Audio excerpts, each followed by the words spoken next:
Okay, sorry, that's the second part. So, in continuing with the training rules on page 86, the rules state that there are 8 rules that he is needing to go by. And in class, we discussed how this most important job in the community, the receiver of memory, has the least number of jobs and the least amount of paperwork. The other kids went home with packets of paper, and Jonas only went home with this one sheet of paper. And so that's all he needed to read. So it's only 8 rules, but it is important rules and also quite unusual rules.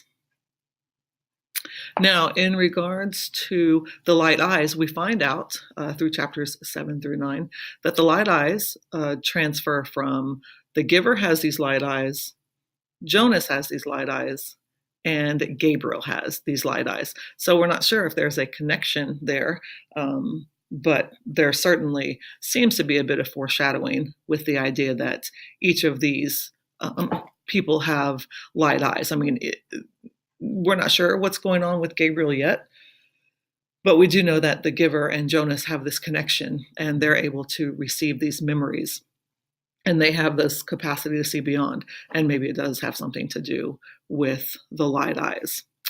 And of course, in chapters 7 through 9 is when we meet the giver. So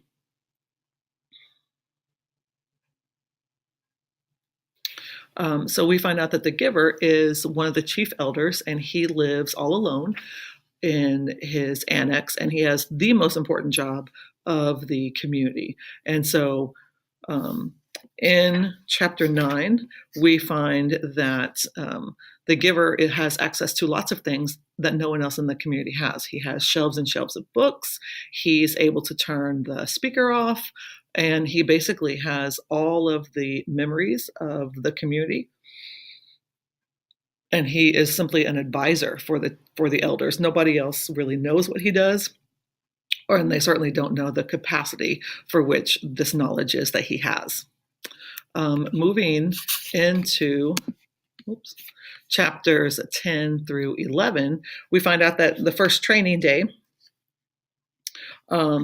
is quite overwhelming for Jonas. He sees all these books, and of course, in the community, each house only has 3 books. And so when he sees the giver's room, he sees bookshelves and bookshelves of knowledge. And so that's our first realization that there is no history and there is no knowledge that's passed from generation to generation regarding what happened in the past, right?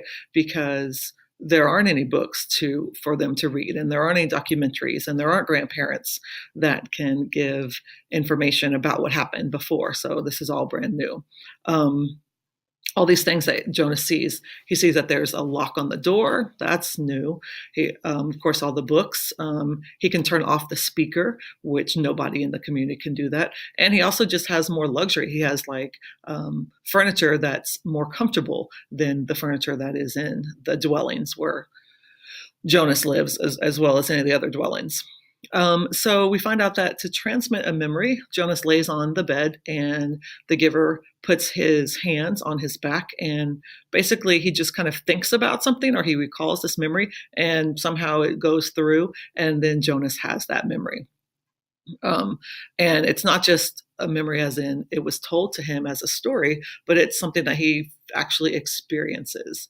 The first memory that he gets is going down a sled. And that's when we realize that there are so many words that Jonas doesn't know, and probably nobody else knows them either as in the community, because they don't need to know them, about sled and hill and snow and snowflakes and runners, all those words that come up in chapter 10 and 11. It's something that we realize the community has gone to sameness, and they've gone to climate control, and so they don't need to know about snow sleds, etc. And that tells us more about sameness, that everybody in the community has the same memories, essentially. They have the memories of their generation, but they don't have memories of different climates. They don't have memories of, fun activities, like Jonas thought that sliding down the hill was fun. So it's all about being same. and being uniform in the community. So moving into chapters 12 and 13, he finds more these feelings, this idea of Fiona, right? Fiona, they get kind of closer, but he can't get closer to her um, because of his training. The unique thing about Fiona is that she has red hair, and this is the first time that we realize what change means to Jonas. The change is that he's actually seen the color red. That happened with the apple. It happened with the audience in the ceremony, and then it also happened with Fiona. So that's the first indication that something is different, and it turns out that Jonas has seen the color red. As far as the unsuccessful transmission of memories, we talk about like what happens. It's a lot to hold on to. The giver has a lot to keep up with. So what would happen to him if the memories didn't get transferred, right?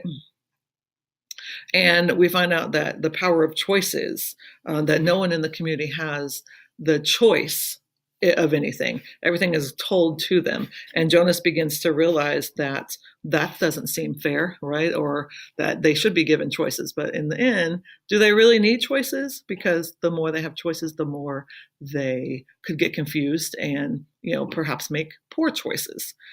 Jonas is beginning to think for himself now in these chapters. The more that he gets memories, the more he begins to have an opinion about the society and about the rules.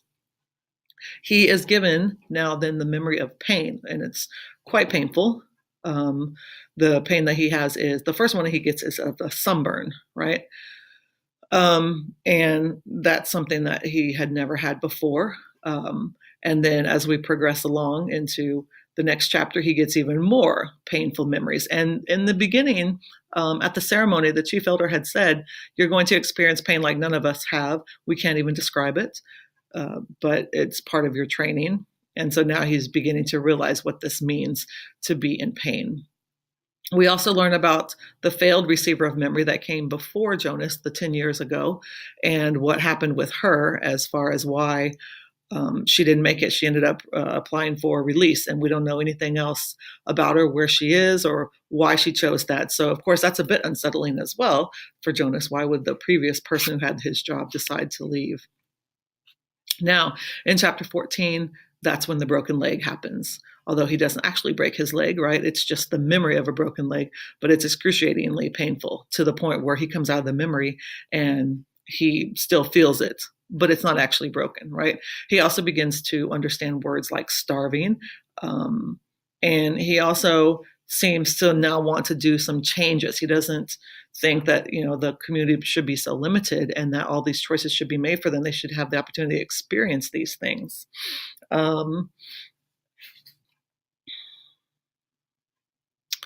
In chapter 14, we also know that twins are very rare in the society, and that, I'm just trying to find the quote here.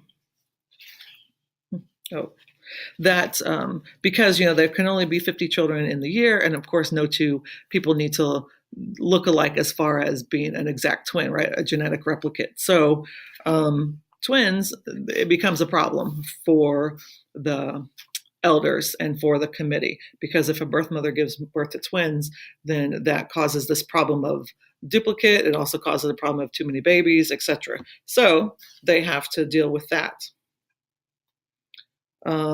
Then lastly, we are beginning to see this connection that Gabriel and Jonas have. Jonas ends up taking Gabriel into his room for the night so that mom can sleep, and he ends up probably accidentally giving him a memory to try to calm him down and to soothe him. And so then Jonas realizes that he has this ability to transfer memories as well. As far as the literary terms now that you would need to recognize, symbol, imagery, personification, simile, cliffhanger, foreshadowing, alliteration, malapropism, flashback, characterization. We talk about these throughout our time, and in your annotations, you have notes of them, but you might want to pay particular attention to chapter 8, chapter 11, 12, 13, and 14. Those might be some places where you would find personification, symbol, um, alliteration, simile, cliffhanger. Yes. So look at those. Now, you need to be familiar with all the vocabulary from sections 1 through 3 in our glossary. Not only do you have it on your sheet, but we also have it in our vocabulary expansion, making sure that, of course, everyone who's been assigned words from those sections need to make sure that you have completed your row with your information in there. So look at that for our test as well. So that pretty much covers the things that you need. You will be able to use your book on the test like always, but you need to be able to identify all the things of the plot, as well as you also need to identify characters. So who are the characters in the story? What are their qualifications, and how can you distinguish between them? All right, well, good luck on your quiz, or actually your test, sorry. I know you're going to do great because you've been following along, reading the book, doing your annotations, etc., etc., etc. Right? Right. All right.